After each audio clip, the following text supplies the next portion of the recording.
তুফানের মতো টাকা হাতে এসে পড়বে। এই আমল আর এই উপায় আর এই দুয়াটি পড়ুন।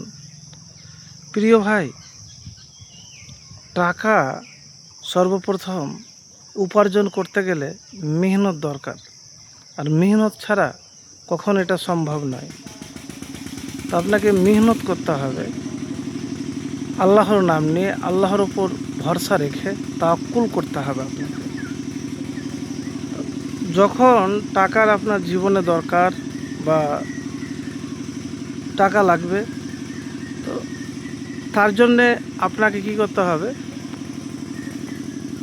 মেহনত করতে হবে, আর মেহনত ছাড়া এটা অসম্ভব। তো প্রথমেই বলবো, মেহনত করার সময়তে নেক নিয়াত, নেক উদ্দেশ্য নিয়ে করবেন। রাতারাতি কিছু হবে না, তার জন্য আপনাকে সঠিক পরিকল্পনা, স্কিল, দক্ষতা এইগুলি লাগবে। আর আমি আমার ভিডিওতে কখনো আপনাকে মিথ্যা আশ্বাস বা মিথ্যা কথা বলি না। তো প্রিয় ভাই, দুনিয়াতে তো সবাই চায় যে আমার হাতে টাকা থাকুক। তো তার জন্য আপনাকে আপ্রাণ চেষ্টা করতে হবে, প্রচেষ্টা করতে হবে।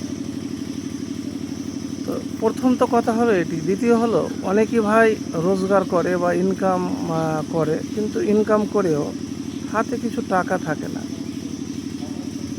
আবার দেখা যায় যে পরিশ্রম তো অনেক লোকই করে, কিন্তু সঠিকভাবে ফলাফল পায় না।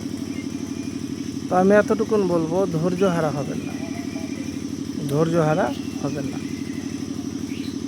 ধৈর্য হারা হতে গেলে আপনি জীবনে কিছুই করতে পারবেন না।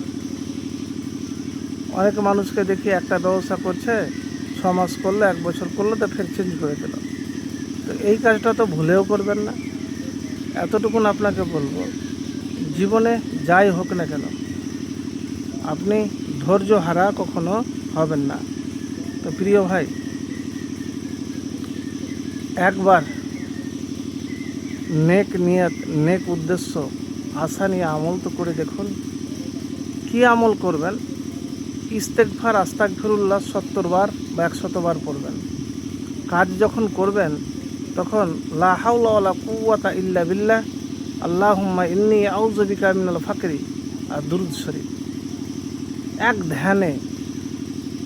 ধ্যানটা যেন শুধু থাকে যে আল্লাহ, আমি যে রোজগার ইনকাম করছি, পরিশ্রম করছি, কারো কাছাকাছি যেন আমাকে হাত না পাততে হয়।